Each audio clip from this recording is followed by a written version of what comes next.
Herkese merhabalar. Bugün sizlere Dadaşlar Diyarı Erzurum'un en sevilen tatlılarından biri olan Erzurum kadayıf dolması tarifi hazırladım. Erzurum kadayıf dolması özellikle Ramazan aylarında iftar sofralarının en gözde tatlılarından biridir. Ben de bir Erzurum gelini olarak bugün sizler için bu güzel tatlının tüm detaylarını ve tüm püf noktalarını anlattım. Sözü çok uzatmadan hemen yapım aşamasına geçiyorum. Hepinize iyi seyirler dilerim. İlk olarak tatlımızın şerbetini hazırlayacağız ve şerbetimizi kenarda güzelce bir soğutacağız. Bunun için de uygun bir tencerenin içerisine 2 su bardağı toz şekeri ve ardından üzerine de 2,5 su bardağı suyumu döküyorum. Bu arada tarifimde klasik 200 mililitrelik bir su bardağı kullandım.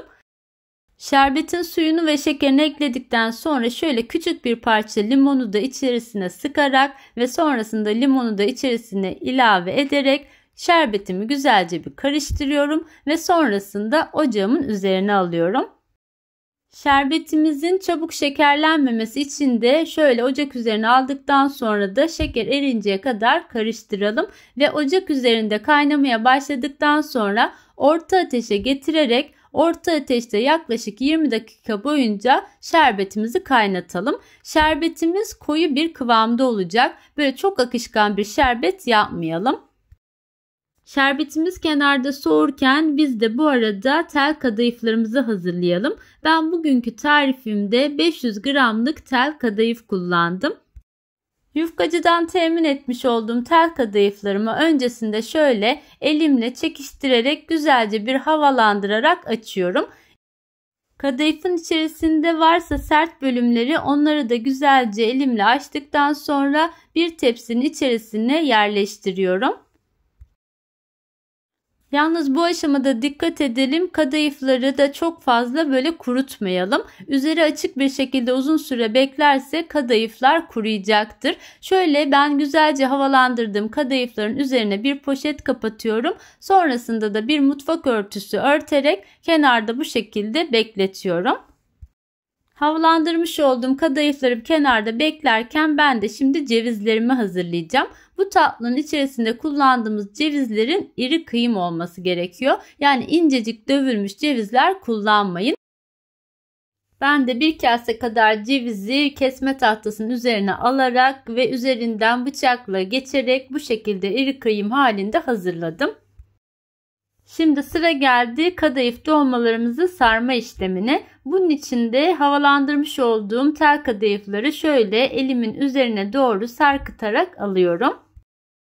Böyle elinizin üzerinden aşağı doğru sarkıtarak yerleştirelim ve sonrasında arasına bolca ceviz koyalım.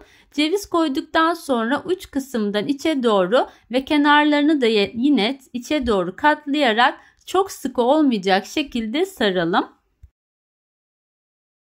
Kadayıf dolmasını sarmak biraz el alışkanlığı gerektiriyor. İlk aşamada zorlanırsınız ama birkaç tane yaptıktan sonra rahatlıkla sararsınız. Yalnız dikkat etmeniz gereken en önemli püf nokta çok böyle sıkı sıkı sarmamanız.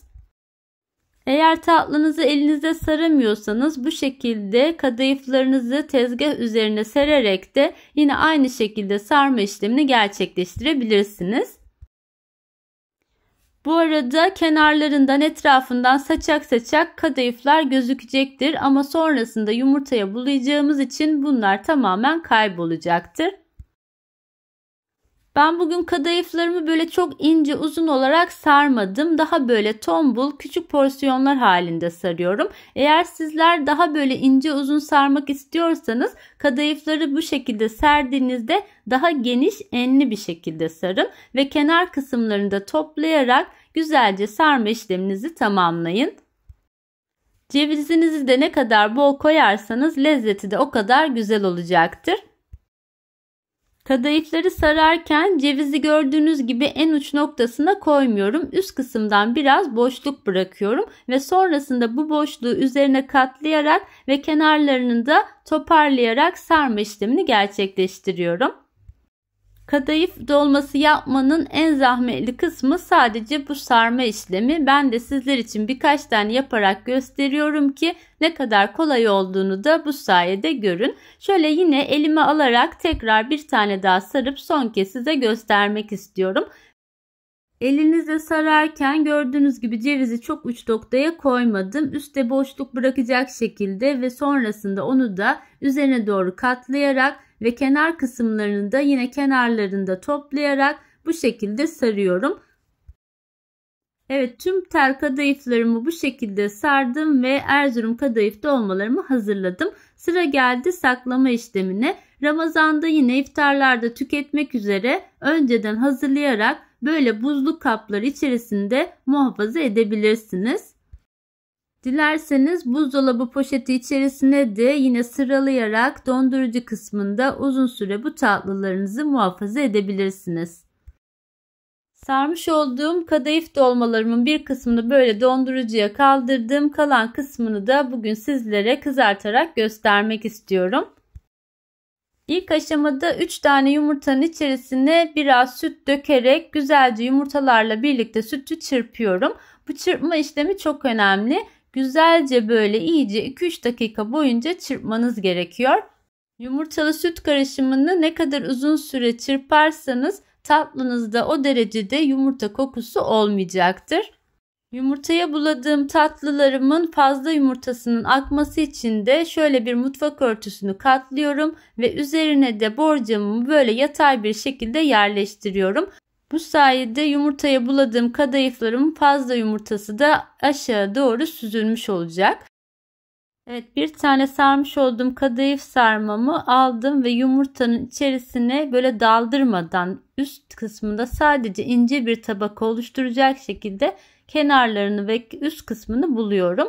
Ve sonrasında yine böyle saçaklı olan tel kadayıfları elimle düzeltiyorum. Sizin de gördüğünüz gibi hiçbir şekilde yumurtasını böyle elimle sıkmıyorum. Çünkü hafif bir şekilde üzerine ince bir tabaka halinde yumurtayı buladım. Eğer içerisine daldırır ve içerisine de yumurtayı çok çekerse tatlılarınız çok yumurta kokar. Tatlılarımı yumurtaya buladıktan sonra gördüğünüz gibi hiçbir şekilde sıkmıyorum. Kenarlarını ve böyle üst kısmını düzelterek borcamın içerisine alıyorum. Yumurtaya çok bular ve tatlınızı da avuç içinizde sıkarsanız tatlının içi hamurlaşacaktır. Şerbetini de güzel çekmeyecektir. Aynı zamanda tatlınız böyle ağır olacaktır. Bu yüzden yumurtaya bularken yüzeysel olarak sadece böyle üst kısımda ince bir tabaka olacak şekilde yumurtaya bulamaya dikkat edelim. Bu arada ben 3 tane yumurta kırmıştım. Yetersiz oldu. Sonradan 2 tane daha yumurta kırarak tekrar üzerine süt koydum. Bunu da ayrıca belirtmek isterim. Bu tatlının yapımında kullandığım tüm malzemeleri videomun açıklama kısmına ekleyeceğim. Oradan dilerseniz bakarak faydalanabilirsiniz. Ben toplamda 13 tane Erzurum kadayıf dolmasını yumurtaya buladım ve bu şekilde hazırladım. Gördüğünüz gibi yatay bir şekilde koyduğum için de fazla yumurtası kenara doğru süzüldü. Tatlımın şerbetini de soğuması için buzdolabına kaldırmıştım. Tatlımın şerbeti tamamen böyle soğumuş kıvamda olacak ve gördüğünüz gibi son kıvamı da bu şekilde. Çok sulu değil, hafif böyle koyu bir kıvamda şerbet olmasına dikkat edelim. Aynı zamanda kızarttığım tatlıları da bu şekilde bir süzgeç içerisine alıp sonrasında şerbete koyacağım. Evet, şimdi sıra geldi tatlımızı kızartma işlemine. Tatlımız yumurtalı bir tatlı olduğu için kızarırken köpürmeler olacağından mutlaka böyle genişçe bir tava ya da tencerede kızartın. Ben şimdi toplamda 2 su bardağı olacak şekilde yağımı tavamın içerisine aldım ve tavamı kızdırdıktan sonra içerisine tatlılarımı yerleştiriyorum. Yalnız dikkat edelim, gördüğünüz gibi böyle tamamen yağı kızartmadım. Yağım böyle ısındıktan sonra içerisine tatlıları yerleştiriyorum. Tava içerisindeki yağ kesinlikle çok kızgın olmasın. Çok kızgın yağın içerisine atarsanız tatlılarınız birden dış yüzeyi kızarmış olur. Ve ilk attığınızda tatlınızı hemen çevirmeyin. Alt kısmı böyle kabuk tutup kızarmaya başlayınca ilk çevirme işlemini yapın. Bu arada tekrar söylüyorum, ocağımın altı harlı ateşte değil, orta ateşte. Orta ateşteki tatlılarımı böyle sürekli alt üst ederek kızartmaya devam ediyorum. Bu şekilde alt üst çevirirseniz her yeri de eşit oranda çok güzel bir şekilde kızarmış oluyor. Başından da ayrılmadan şöyle alt üst ederek her yerini eşit bir şekilde kızarttıktan sonra da kızaran tatlılarımı kenardaki süzgecin içerisine alıyorum. Bu sayede fazla yağı da yine süzgece süzülmüş olacak. Bu arada ocağınızın altını bu aşamada kapatın ki yağ içerisinde daha çok sıcak bir kıvama gelip yanmasın. Tüm tatlıları yağın içerisinden aldıktan sonra tekrar ocağınızı orta ateşte açarak kalan tatlılarınızı da kızartmaya devam edebilirsiniz. İkinci kez yağın içerisine attığınızda gördüğünüz gibi yumurtasından dolayı böyle üzerine doğru köpükler oluşuyor. Bu yüzden mutlaka derin bir tava ya da tencerede kızartma işlemi yapmaya dikkat edin. Üzerinde çok köpükler meydana gelirse de tavayı şöyle yukarı doğru kaldırıp sallarsanız köpükler gidecektir. Bu arada kenara aldığım tatlılarımı da çok bekletmeden hemen soğuk şerbetin içerisine alıyorum ve şerbet içerisindeki tatlıların üzerine şöyle şerbeti dökerek de iyice şerbeti içine çekmesini sağlıyorum. Şerbet içerisindeki tatlıları 3 dakika kadar içinde tuttuktan sonra artık kenara alıyorum ve diğer tatlılarımı da yine aynı şekilde kızartma işlemine devam ediyorum. Bu arada bir Erzurum gelini olarak kanalımda çok lezzetli bir kete tarifi de mevcut. Onun da detaylı bilgisini videomun açıklama kısmına ve bitiş ekranına ekleyeceğim. Dilerseniz o videoyu da izleyebilirsiniz. Ayrıca kanalımı ilk kez bu videom sayesinde izliyorsanız eğer ve kanalıma hala abone değilseniz abone olmayı ve tariflerimden önceden haberdar olmak için de bildirim zilini açmayı unutmayın lütfen. İlk aşamada kızarttığımız tatlılarımızı şerbete buladıktan sonra şerbeti tekrar ben dolaba kaldırdım ki şerbet ısınmasın diye. Sonrasında tekrar dolaptan çıkardım ve ikinci pişirmiş olduğum tatlılarımı şerbetle buluşturuyorum. Şöyle yine aynı şekilde kaşıkla üzerine şerbeti gezdirerek tatlılarımı şerbete buluyorum. Bu arada şerbetinizin soğuk olması da tatlınızın dışının kıtır kıtır, içerisinin de yumuşacık olmasını sağlayacak. Şerbet içerisinden almış olduğum bir tatlımı hemencik size yakından da göstermek istiyorum. Gördüğünüz gibi dışı çıtır çıtır, içerisinde herhangi bir hamurlaşma yok. Gayet güzel, tam kıvamında bir Erzurum kadayıf dolması tatlısı oldu. Bugün sizlere Ramazan ayının en sevilen tatlılarından biri olan Erzurum kadayıf dolmasını tüm detaylarıyla paylaşmak istedim. Umarım bu tarifim sizlerin de hoşunuza gitmiştir.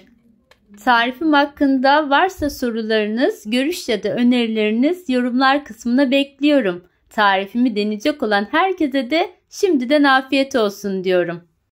Kadayıf dolmalarınızı şöyle üzerine Antep fıstığı serpiştirerek de servise hazır hale getirebilirsiniz.